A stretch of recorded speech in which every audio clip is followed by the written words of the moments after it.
American culture and Chinese culture share three success factors. Therefore, it was a testimony that Chinese universities could produce the high caliber talent. Do you think Trump's policy towards China will change? As Trump has said, tariffs is his favorite word in English. China historically has not been an aggressive nation. Ignorance breeds fear. You first came to China as early as 1981. What changes have you seen in China over the past 40 years, and what changes left deep impressions on you? I think one of the most important impressions really is the build-out of the domestic transportation system. The development of the Gaotie, the high-speed rail, also has changed the face of transportation in China. But most important is that the transportation development in China has now integrated the country in ways that had not occurred in the past. I worked on the first IPO for China Telecom for its mobile telephony division. And I had to write the forecast for what the growth of that would be. And I had a staff at that time, and they did some analysis, and there was no similar country to compare China's forecast to. And so we tried to use proxies. We looked at the penetration of personal computers in China, for example. And none of those was accurate. And when my staff came up with a number, I said to them, whatever number you get, it's going to be 10 times that much. And it's turned out to be 100 times that much. And it's the same thing with internet. There are over now 1 billion people in China that are online, connected with the internet. And that's also helped to facilitate economic integration and cultural integration, etc., as well as help to support educational advancement. Recently, we saw that a Chinese social media app called Red Note has become more and more popular, even among the American peoples. Some people say that might be the first opportunity for Chinese people and American people to connect with each other freely on a large scale. I think it's important that we continue to build bridges of understanding between the two societies. And anything that can form an instrument to do that, I think, is very, very important and should be supported by both sides. What's interesting about this Xiaohongshu phenomena is that Americans and Chinese are talking to one another about how to best utilize that social media platform so that they can enjoy it, they can expand its parameters, so help it to grow, and yet it's being done within the context of, a certain regulatory environment that allows it to kind of push on the edges, and I think that Americans now who are playing around with this are feeling more comfortable, and their Chinese friends have helped them understand how to utilize it in a very productive kind of way. I think that we ought to pursue more areas like this to build bridges. Even when our two governments might not get along with one another, the people can stay in touch with one another. The people seem to like one another, seem to have an affinity. American culture and Chinese culture share three success factors: family, hard work, and education. My belief has always been that if you can get young people living, learning, talking together when they're very young, they can develop some deeper understanding and, most important, trust of one another. So that in the future, the kind of suspicions that now carry too much weight in the bilateral relationship, hopefully they can be moved to the side, and trust can be much more upfront as part of the relationship. Because of the China's visa-free policy, and we see the China travel has become more and more popular recent days. So what do you think makes China's appeal keep growing? I think that what makes it an exciting place is, both the past and the future. We, most of us know something about the fact that China was a world leader in science and technology before this modern era of innovation. But on the other hand, China is also the future. It is a society that's on the move.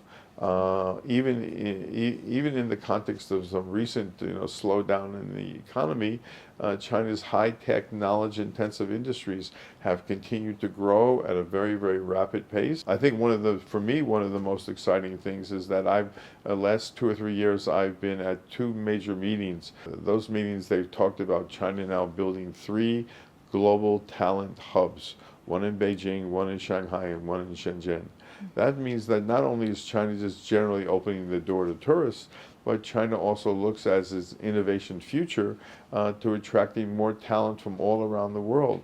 So it will enrich in the talent base, the base of the research system, so it hopefully can become more productive in the future. I think one of the key reasons for the importance of the DeepSeek success in the AI area is the fact that the bulk of the people who worked on that project were all homegrown. Very few, if any, had gone to school overseas, and this therefore was a testimony that Chinese universities could produce the high caliber talent that's needed by the Chinese economy to grow this innovation economy. So I was happy to see DeepSeek, one, because it represented a different model of innovation, but 2, because it showed that China is now playing at the big leagues in terms of training world-class talent that can produce the kinds of innovations represented by DeepSeek. Why the U.S. government suppressed the Chinese high-tech companies in recent years, from Huawei to TikTok, as well as the areas like chips, AI, etc.? Every country needs to have a threat so it can build up its defense budget. You need to have an enemy.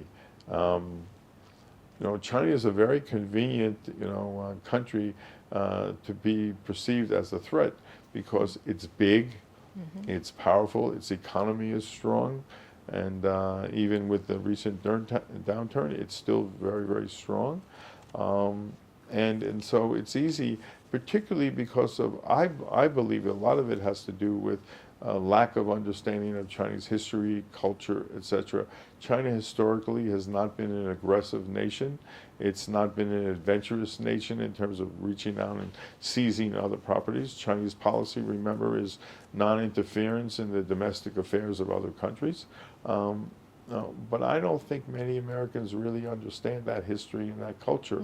And we're always afraid of what we don't know. Ignorance breeds fear. Very natural. And so I think that the more we can do to inform the American public about what goes on in China. That's why I would salute President Xi's initiative to bring 50,000 American young people to China over 5 years that he announced in November 2023 during his visit to California. That is a very important initiative because it has the potential to expose a large number of young Americans to life and society in China in ways that they could never get in the current environment. It's unfortunate that in the United States right now, among the so-called China observers or so-called China expert community, there's been too far of a lean to the right, a kind of conservatism that has taken over. And if you work in and around the capital in Washington, D.C., what we call the Beltway, the general feeling these days is also somewhat skepticism about the bilateral relationship.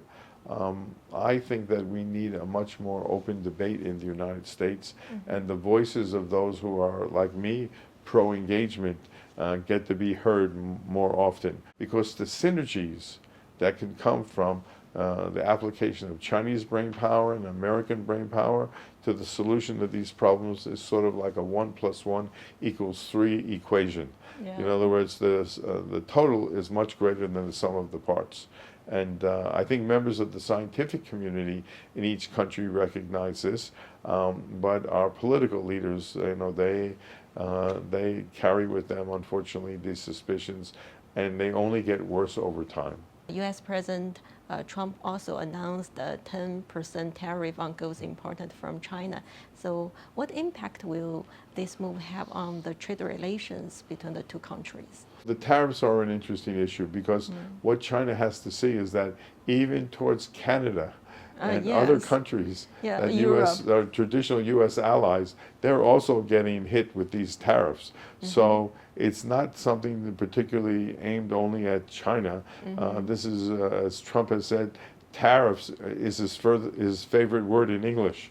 You know. So, but actually, I have to say that Trump's approach to China during the first month of his being in office has been somewhat more moderate than I thought it might be. I think he's hoping to begin to develop a more workable relationship with his counterpart, President Xi Jinping, and together the United States and China can collaborate to address some of the world's most pressing problems. I don't think, I'm a person who doesn't believe that tariffs are a good thing, particularly in this case. I think that we have to do everything that we can to restore trust, and we have to do everything that we can to leverage one another for beneficial relationships. U.S.-China trade is both important on the import side, on the export side. Many American jobs in the United States owe their existence to the bilateral economic and trade relationship between the U.S. and China. The U.S. has become more of a service economy. China was more of a manufacturing economy. And now both seem to be on the same pathway to being driven by innovation and high technology, and the success and future prosperity of both countries will depend on their ability to be successful in building and sustaining an innovation-driven economy. And you can just imagine, as I keep saying, Chinese talent working with American talent, trying to avoid a talent war, for example, but actually leveraging the availability of this brain power can only help China, can help the United States, and most importantly, help the rest of the world. So do you think Trump's policy towards China will change?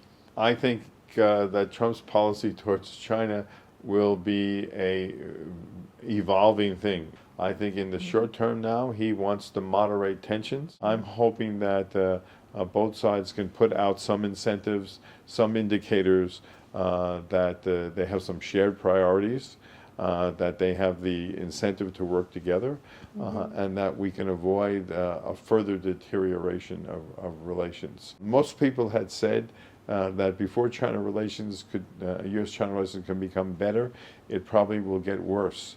But I think that the first 30 days of Trump in office have indicated that may not be the scenario. We need to be able to talk honestly and directly with one another. That's why these so-called Track 2 dialogues are so important. What common interests and areas of collaboration exist between the two countries? Well, again, during the height of the science and technology collaboration, we had over 40 different protocols of where we had cooperation. And they covered areas from atmospheric sciences and agriculture on the one end, and they included paleontology, but the most important ones were the ones in the area of health and medicine, environment, and in clean energy.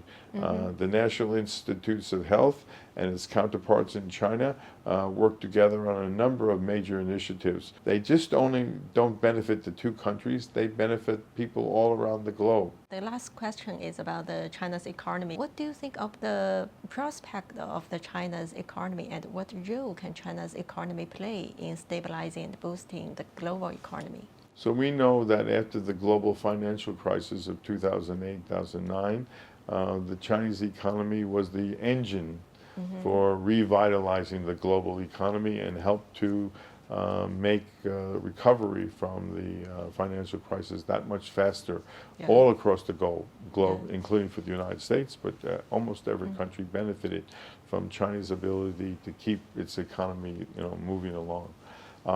Coming out of COVID, that did not occur as easily, and China has had to do some important restructuring and recalibration in order to get its economy growing. I think that there was a very important sign a few days ago President Xi met with a whole group of Chinese private high-tech entrepreneurs coming from the bat companies, Baidu, Tencent, Alibaba, and a whole assortment of companies in that category, in which I think he reiterated his commitment that these kinds of companies are an integral part of China's economic future. And I think that's important. I think the combination of state-owned enterprises and very vibrant, high-energy, high-tech entrepreneurial companies is really part of what I would call China's new industrial architecture. More efficient state-owned firms with more dynamic, high-tech, knowledge-driven companies. And I think China's ability to marry these together is going to be one of the keys to success.